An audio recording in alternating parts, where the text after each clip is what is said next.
ठीक है, आ जाओ, हेडिंग डालो। हेडिंग डालेंगे इलेक्ट्रोस्टैटिक पोटेंशियल, हेडिंग डालेंगे इलेक्ट्रोस्टैटिक पोटेंशियल, मैं नहीं डालूंगा, तुम डालोगे, इलेक्ट्रोस्टैटिक पोटेंशियल। अच्छा, पूरे चैप्टर का नाम है इलेक्ट्रोस्टैटिक पोटेंशियल एंड कैपेसिटेंस। पूरे चैप्टर का नाम है electrostatic potential and capacitance. Capacitance वो हिस्सा है जहां हम कैपेसिटर पढ़ेंगे। क्या पढ़ेंगे? कि कैपेसिटर हम पढ़ रहे हैं, ठीक है, इलेक्ट्रोस्टैटिक पोटेंशियल एंड कैपेसिटेंस। ठीक है, पहले पोटेंशियल बात करेंगे। देखो, पोटेंशियल पढ़ने से पहले सबसे जो मेन चीज़ है वो आपको होनी चाहिए पता, उसको बोलते हैं पोटेंशियल एनर्जी। क्या होती है? Potential energy. हम क्या करेंगे, 11th को थोड़ा रिवाइज करेंगे, तो मैं बता देता हूँ आपको क्या क्या रिवाइज करना है। Potential energy, relation between potential energy and work done. उसके बाद हमने थोड़ा सीखना है conservative and non conservative force. ठीक है, ये बातें सीखेंगे स्टार्ट में। ठीक, पोटेंशियल एनर्जी क्या होती है? पहली बात, पोटेंशियल एनर्जी क्या होती है? हाँ बिल्कुल बिल्कुल बिल्कुल, है ना। अब सुनो, देखो, एक होती है काइनेटिक एनर्जी और एक होती है पोटेंशियल एनर्जी। अगर किसी ऑब्जेक्ट मतलब मास तो आई, अगर इसके पास वेलोसिटी आ जाए, क्या आ जाए? तो इसके पास काइनेटिक एनर्जी है। क्या है इसके पास? Kinetic energy. But potential energy एक सिस्टम की डिफाइन होती है। किसकी डिफाइन होती है? सिस्टम की। एग्जांपल समझाता हूँ। आप तो यहाँ पे बैठे हो, मैं अख्तर को बिठा के वहाँ ले जाऊँ, तो ये आपकी इनिशियल पोटेंशियल एनर्जी है। जब अख्तर को बिठा दिया तो आपकी पोटेंशियल एनर्जी चेंज होगी। मतलब जो पोटेंशियल एनर्जी आती है वो कन्फिगरेशन चेंज की वजह से आती है। किसकी वजह से? कन्फिगरेशन। अगर आपने 11th में थोड़ा पढ़ा हो तो हम बोलते हैं एच हाइट ऊपर आ जाओ तो यहाँ mgh कितनी पोटेंशियल एनर्जी होती है? पर ये mgh तब है जब यहाँ पे 0 है। Very good. यहाँ पे कितनी है? मान लो यहाँ पे मैं बोलूँ यहाँ पे 2 mgh है, तो यहाँ पे कितनी होगी? mgh। क्लियर है? अगर यहाँ पे 3 mgh है तो यहाँ पे 4 mgh, मतलब डिफरेंस mgh है। डिफरेंस क्या है? mgh। मतलब जो पोटेंशियल एनर्जी पढ़ते हैं वो पोटेंशियल एनर्जी का डिफरेंस पढ़ते हैं बेसिकली। क्या पढ़ते हैं? डिफरेंस। अच्छा, पोटेंशियल एनर्जी मैंने बोला सिस्टम की डिफाइन है। अगर एक जगह की डिफाइन करनी है तो या तो दूसरे की पता होनी चाहिए, या तो दूसरे की, या तो हम 0 मान लेंगे, या तो हम अच्छी जगह 0 मान लेंगे। क्या इतनी बात क्लियर है? 11th में भी करते थे, अभी भी ऐसे ही करेंगे। याद नहीं है 11th में हमने स्प्रिंग की 0 मानी थी मीन पोजीशन पे हाफ के x स्क्वायर, बस वैसे ही हम यहाँ पे करेंगे। क्या इतनी बात क्लियर है? पोटेंशियल एनर्जी समझ आ गया? ठीक है। उसके बाद relation between potential energy and work done. Relation है बेटा delta U is equal to minus work done by conservative force. बेटा डेल्टा यू क्या होता है? U final minus U initial is equal to minus work done by conservative force. यानी हम इसको ऐसे बोल सकते हैं U initial minus U final is equal to work done by conservative force. अरे माइनस यहाँ आ गया ना, तो you initial minus U final हो गया। क्या इतनी बात क्लियर है? अच्छा, अब बेटा वो कंजर्वेटिव ये लिखा है जो मैंने, ये चीज़ क्या है बेटा? एक होती है कंजर्वेटिव फोर्स और एक होती है non conservative force. Conservative force वो होती है जिसका वर्क डन पाथ पे डिपेंड नहीं करता। एग्जाम्पल मान लो कंजर्वेटिव फोर्स की, मान लो ये ए पॉइंट है, ये बी पॉइंट है। आप बेटा ऐसे गए, एक बार ऐसे गए और एक बार done done done done done done done done ऐसे गए।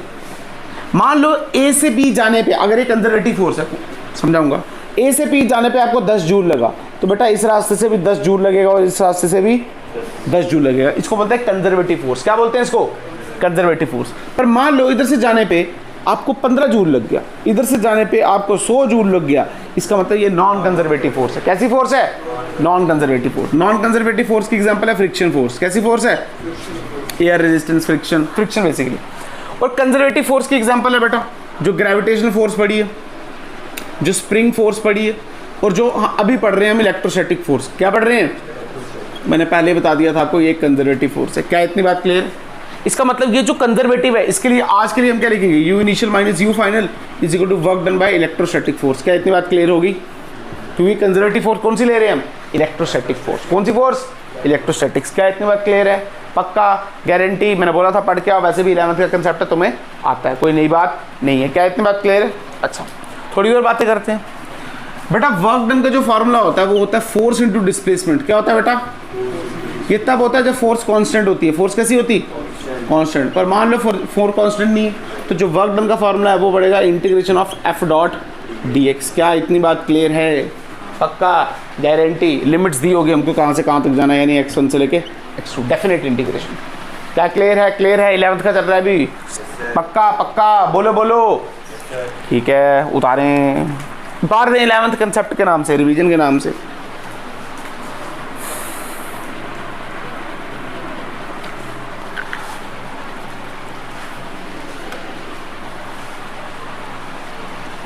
एक और बात, जो भी पोटेंशियल एनर्जी डिफाइन होती है ना, वो हमेशा कंजर्वेटिव फोर्स के लिए डिफाइन होती है। किसके लिए डिफाइन होती है? कंजर्वेटिव। क्योंकि देखो, आपने पढ़ा होगा ग्रेविटेशनल पोटेंशियल एनर्जी, आप पढ़ोगे इलेक्ट्रोस्टैटिक पोटेंशियल एनर्जी, आप पढ़ोगे potential energy of A spring, but कभी भी आप पोटेंशियल एनर्जी फ्रिक्शन फोर्स की नहीं पढ़ोगे, क्योंकि फ्रिक्शन फोर्स कैसी है? एक नॉन कंजर्वेटिव है, तो इसके लिए पोटेंशियल एनर्जी डिफाइन नहीं है। क्या इतनी बात क्लियर है? ठीक है। फोर्स दी है, क्या दी है बेटा? फोर्स।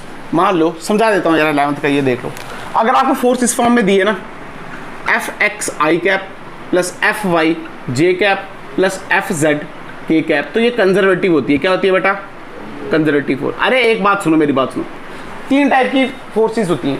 कांस्टेंट होगी, या तो वेरिएबल होगी, या तो परफेक्ट डिफरेंशियल होगी। ठीक है बेटा, एक्स के साथ अगर आई का फंक्शन है ना, मतलब आई के साथ एक्स का फंक्शन है, जे के साथ वाई का फंक्शन है, जेड के साथ के का फंक्शन है, आप आंखें बंद करके बोल सकते हो कंजर्वेटिव है। क्या है ये? कंजर्वेटिव। क्या इतनी बात क्लियर है? क्योंकि आपको पता है एक्स और आई सेम होते हैं, वाई और जेड। ठीक है, तो कंजर्वेटिव है। मान लो आपको यू दे दिया जाए, देखो दिखा रहा हूँ, यू समझते हो ना? यू क्या है? Potential energy. क्या है ये? तो ठीक है, आपको दे दी जाए 2x² plus 3y² plus 4z²। Clear? आप बताओ, फोर्स बताओ 1,1,3 पे फोर्स कैसे निकालेंगे बेटा? क्या यही माइनस वर्क डन के बराबर होती है? हमने पढ़ा तो वर्क डन का formula force into displacement, force into, तो सीधे लगा देंगे, यानी फोर्स का फॉर्मूला हो जाएगा minus D U by D X minus D U by D Y minus D U by D Z, साथ में लगा देंगे के, इधर जे और इधर आई। क्या इतनी बात क्लियर है? फोर्स इज इक्वल टू, ये देखो ना फार्मूला वही बना ना, फोर्स इंटू डिस्प्लेसमेंट माइनस, बेटा इसको एक्स में, इसको सिर्फ एक्स के साथ करो, इसको सिर्फ वाई के साथ और इसको सिर्फ जेड के साथ। बेटा 2x², यहाँ पे क्या आ जाएगा? 3, अरे 2x² है तो 2 इंटू 2 4, यानी ये आ जाएगा 4x। क्या आ जाएगा? 4x I cap minus, very good, 6y J cap, very good, plus यहाँ पे 8z के कैप। क्या इतनी बात क्लियर है? क्या मुझे पता है कहाँ निकालनी है? तो यहाँ पे 1 पुट कर देंगे, यहाँ पे 1 पुट कर देंगे और यहाँ पे 3 पुट कर देंगे, आंसर आ गया। क्या क्लियर है बात? पक्का? अरे दिया ना एक्स वाई जेड आपको, तो एक्स वाई जेड में ये वाला पुट कर देंगे, आंसर आ गया। हाँ बिल्कुल, इतना सही। इसका मतलब अगर यू दे दिया जाए तो एफ निकालना कोई बड़ी बात, ये फार्मूला याद रखो। और अगर एफ दे दिया जाए तो यू निकालना कोई बड़ी बात। अरे क्लियर है बात? अगर एफ दे देंगे तो क्या F into D x D you के बराबर आ जाएगा, इंटीग्रेशन करेंगे या यू का आ जाएगा, इसका मतलब इसके लिए इंटीग्रेशन करना पड़ेगा, इसके लिए डिफरेंशिएशन। क्या क्लियर है बात? पक्का? ऐसा क्वेश्चन नहीं करा रहा मैं, हलवे क्वेश्चन बहुत किए हुए हमने ऐसे, बेटा उतारे हैं।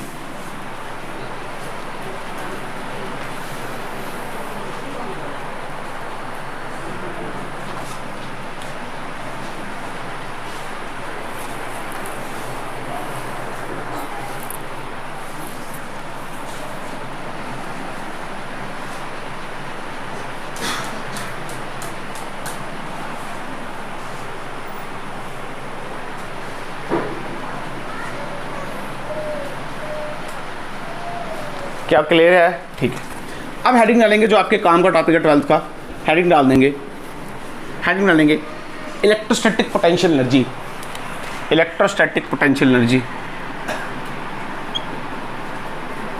Electrostatic potential energy. क्या इतनी बात क्लियर है? इलेक्ट्रोस्टैटिक पोटेंशियल एनर्जी, बिल्कुल। अब देखो ध्यान सुनना, बहुत आसान है, कोई इतना मुश्किल नहीं है। मान लो यहाँ पे एक Q1 चार्ज है और यहाँ पे क्या है हमारे पास? Q2 चार्ज है। क्या इतनी बात क्लियर? बेटा इसको मैं फिक्स मान लेता हूँ। क्या मान लेता हूँ? थोड़ी देर के लिए, मतलब ये फिक्स है, दोनों प्लस के चार्जेस हैं, दोनों किसके हैं? प्लस के।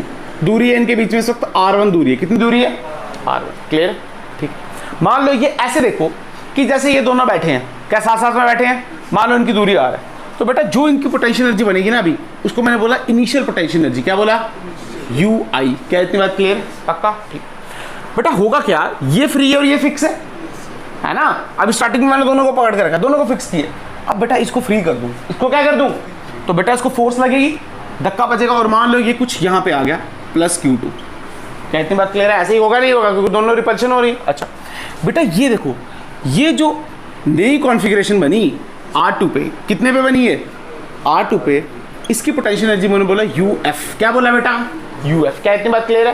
पहले दोनों ऐसे बैठे थे, दोनों को पकड़ के फिक्स रखे, पर जैसे इसको छोड़ा यहाँ आ गया, तो एक इनिशियल पोटेंशियल एनर्जी है और फाइनल पोटेंशियल एनर्जी क्या चमका, पहली R1 पे और दूसरी R2 पे। क्या इतनी बात क्लियर है? अच्छा, अगर आप ध्यान से देखो तो जो इस पे फोर्स लग रही है धक्के वाली, फोर्स का फार्मूला होता है K Q1 Q2 बटे R²।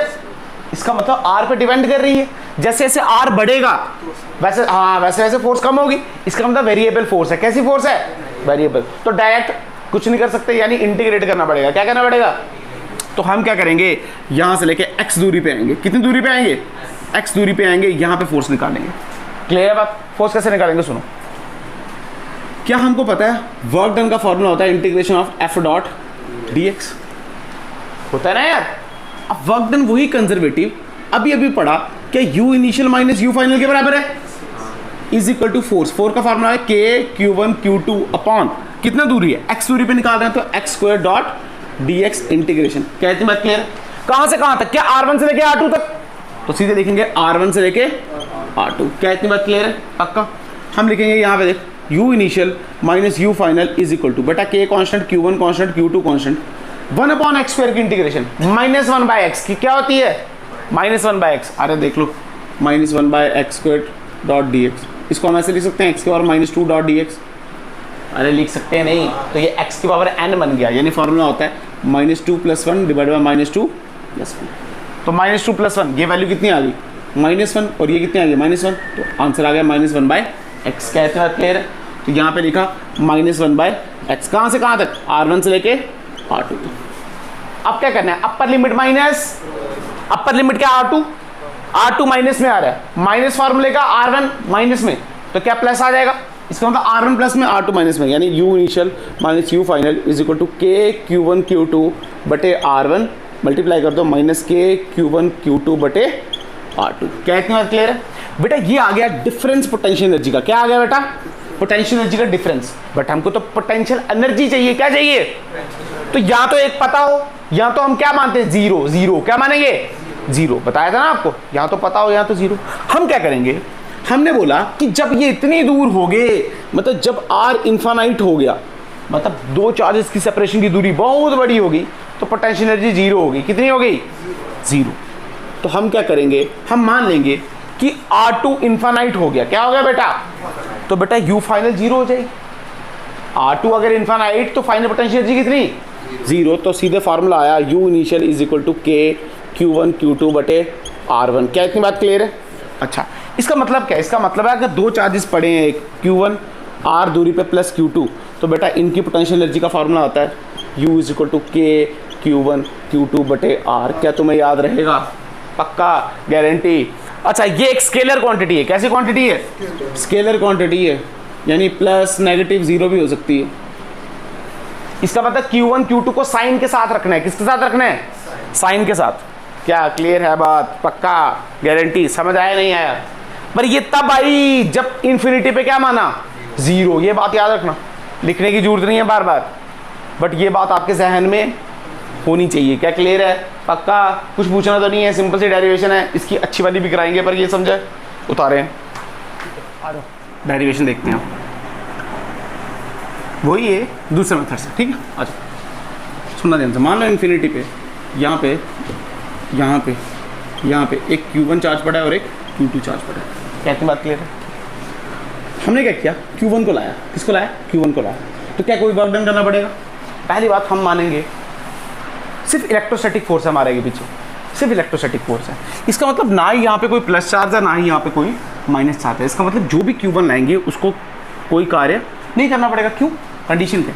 पहली है कि जो भी वर्क डन करना है हमको, वो अगेंस्ट द इलेक्ट्रोस्टैटिक फोर्स करना है। क्या करना है? Against the electrostatic force. इसका मतलब यहाँ पे अगर ना ही कोई प्लस है और ना ही कोई माइनस है, तो Q1 को लाने के लिए कोई भी वर्क डन नहीं करना पड़ेगा। बिल्कुल सही बात है। अब मैंने Q2 को उठाया, और Q2 को मैंने लेना है इस R दूरी पे, कितनी दूरी पे, R दूरी पे। पर क्या Q2 के लिए वर्क डन लगेगा, बिल्कुल लगेगा, क्योंकि जब Q2 को लाऊंगा तो Q1 उसको क्या करेगा, रिपेल करेगा, लगातार फोर्स लगाएगा। अच्छा, इसका मतलब work done against the electrostatic force हो रहा है तो हम कंसीडर करेंगे। मान लो मैं ला रहा हूँ Q1 को Q, और यहाँ नहीं पहुँचा है, यहाँ तो रखना है मुझे, मान लो यहाँ पहुँचा, इधर से x दूरी पे, कितने दूरी पे, x दूरी पे पहुँचा। तो अगर मैं यहाँ पे देखूँ तो फोर्स, बेटा मैं इसको इस साइड लाने की ट्राई कर रहा हूँ, यानी एफ ऑफ संदीप आ रहा है, और यहाँ पे फोर्स इसको यहाँ पे लग रही है, तो एफ ऑफ एक्सटर्नल। क्या इतनी बात क्लियर है? और हम मानेंगे जो एफ ऑफ संदीप आ रहा है is nearly equal to F of external.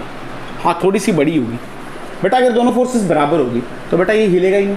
हम मानेंगे जस्ट थोड़ी सी बड़ी, कितनी बड़ी है, जस्ट थोड़ी सी बड़ी। फ़ायदा क्या है इसका बेटा, क्योंकि हम स्लोली आना चाहते हैं। क्या आना चाहते हैं, स्लोली, क्योंकि basically potential energy is the energy required to make the system.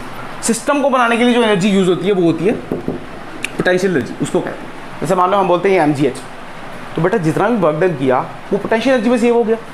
इसका मतलब अगर हम स्लोली लाएंगे तो सारा वर्क डन पोटेंशियल एनर्जी में सेव होगा, क्योंकि अगर फास्ट ले आए, क्या ले आए बेटा, फास्ट, तो वेलोसिटी आ जाएगी, वेलोसिटी आ जाएगी तो काइनेटिक एनर्जी आएगी, मतलब सारा वर्क डन सेव नहीं हो पाएगा, फिर पोटेंशियल एनर्जी आधा वेस्ट हो जाएगा काइनेटिक एनर्जी।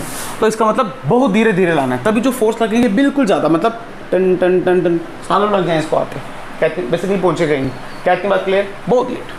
अच्छा, हमने निकालना है वर्क डन, अच्छा ये एक्सटर्नल नहीं है, ये इलेक्ट्रोस्टैटिक्स, हमने निकालना है वर्क डन बाय संदीप आ रहा है। बेटा अभी भी फार्मूला होता है डेल्टा यू, यानी U final minus U initial is equal to, formula है फोर्स डॉट डिस्प्लेसमेंट, कहाँ से कहाँ तक बेटा, संदीप आ रहा है की फोर्स इन्फिनिटी से आर, यानी इन्फिनिटी से आर। कहते हैं बात, हम चाहे ये निकालें, चाहे हम ऐसा कर दें इंटीग्रेशन ऑफ, उल्टा कर दें आर से इन्फिनिटी, तो फोर्स कौन सी लेनी पड़ेगी, F electrostatics dot D x.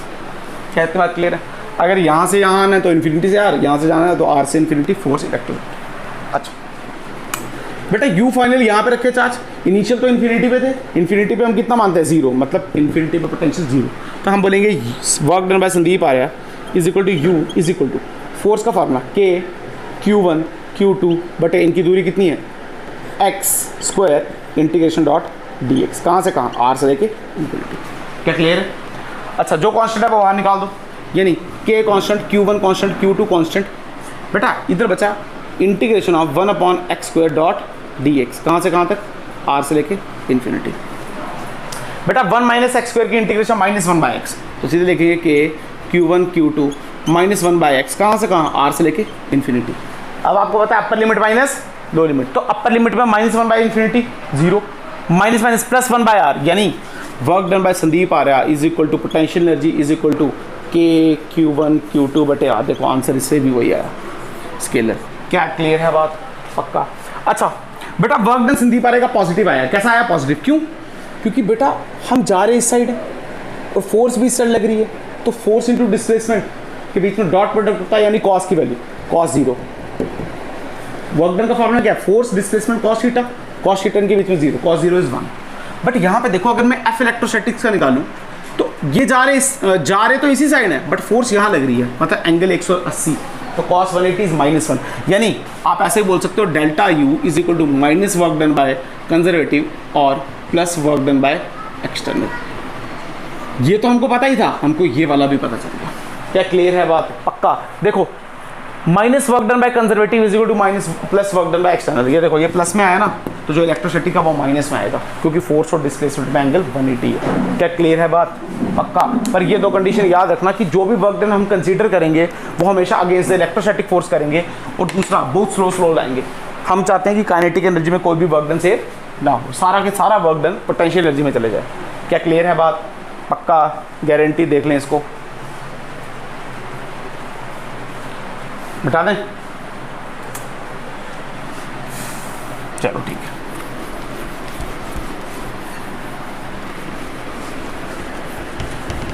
इसके बाद बेटा क्वेश्चंस आते हैं, इसके क्वेश्चंस देख लो, 3-4 क्वेश्चन देख लो, एक शॉर्ट टेक्स्ट समझाएंगे।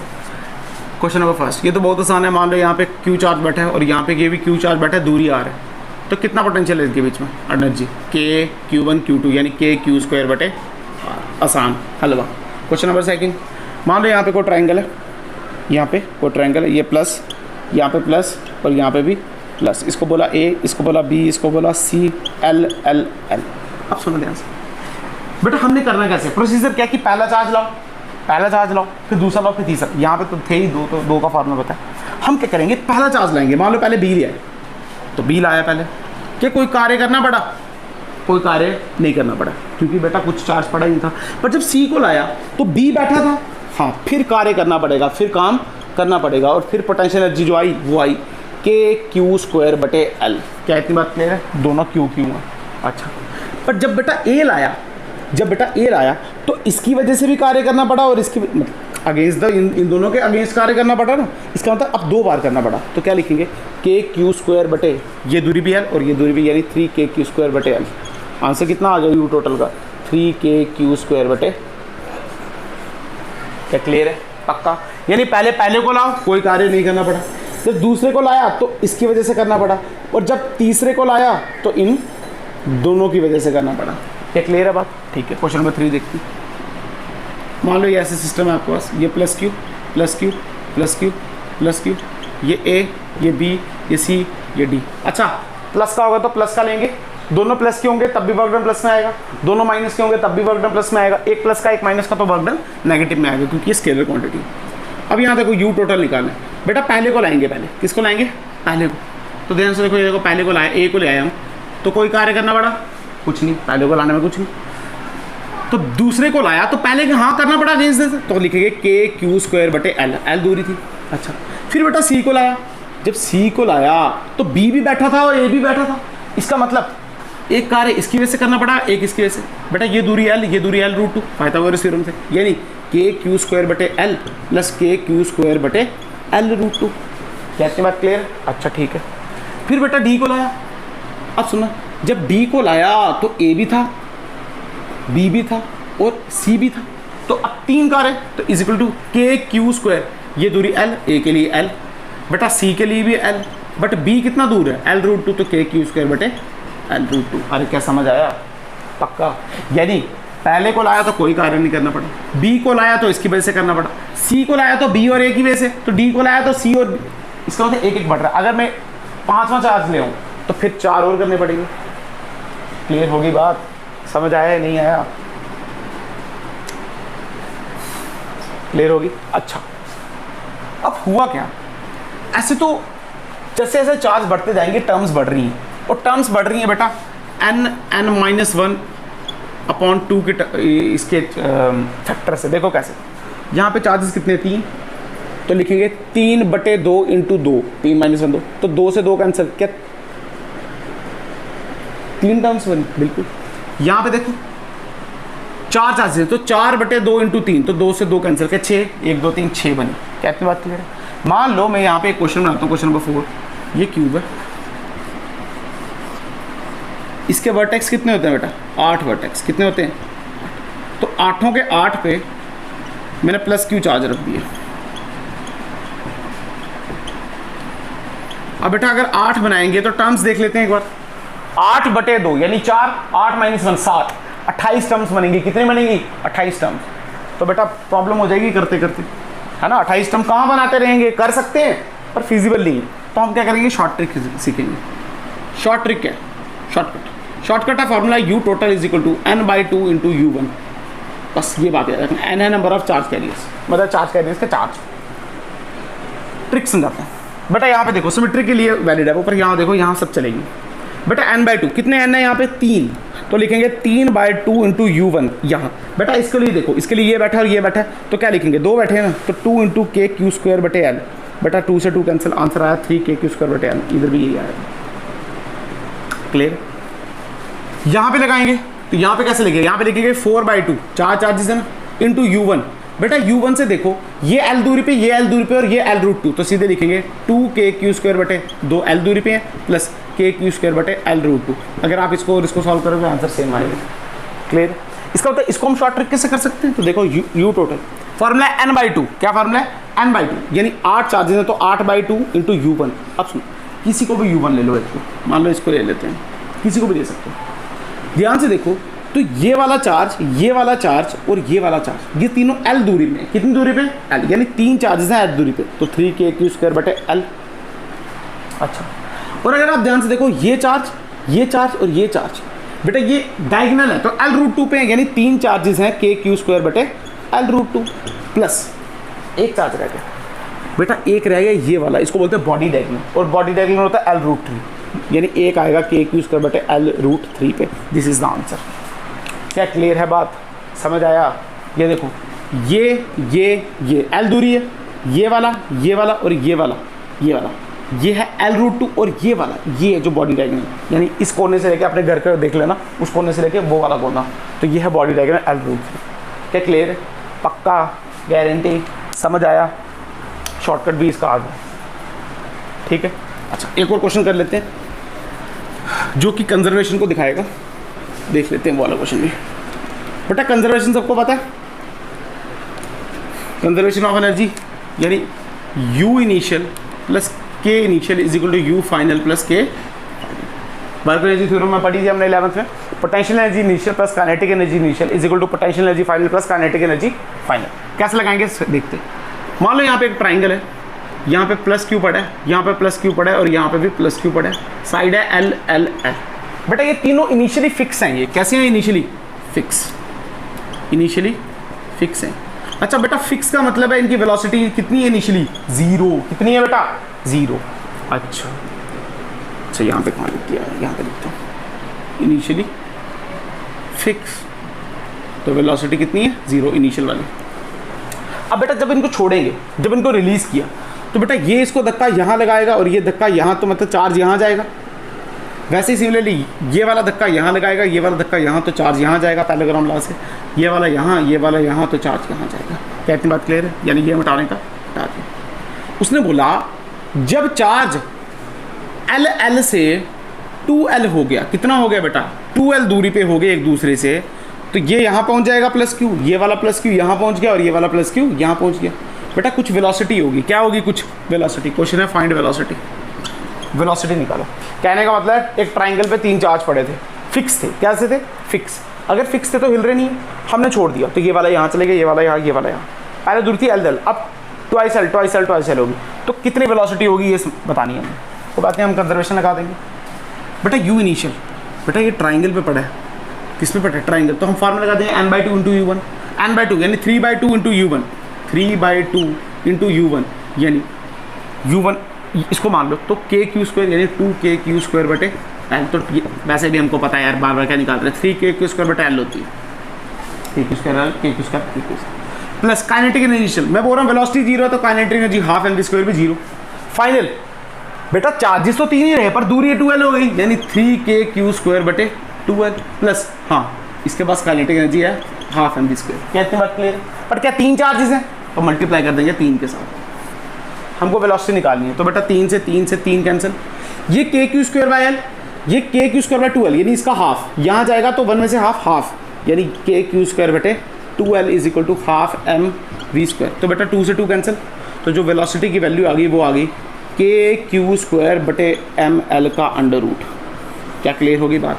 अच्छा ये याद रखना, ये हम जब क्लोजेस्ट अप्रोच पढ़ेंगे अभी इम्पैक्ट पैरामीटर करेंगे तो उसमें भी ये कंजर्वेशन काम आएगा। क्या इतनी बात क्लियर है? पक्का, गारंटी। अब क्या क्वेश्चन में क्या करेगा? वो बोलेगा इनकी तो पहले दूरी ट्वाइस L दे देगा, फिर थ्राइस L कर देगा, है ना। बोलेगा किसी एक चार्ज की बताओ तो 3 से मल्टीप्लाई ना करना, ठीक है ना। ये सब खेलेगा, आंसर आसान आ जाएंगे। क्या क्लियर है बात? पक्का, चलो ठीक है।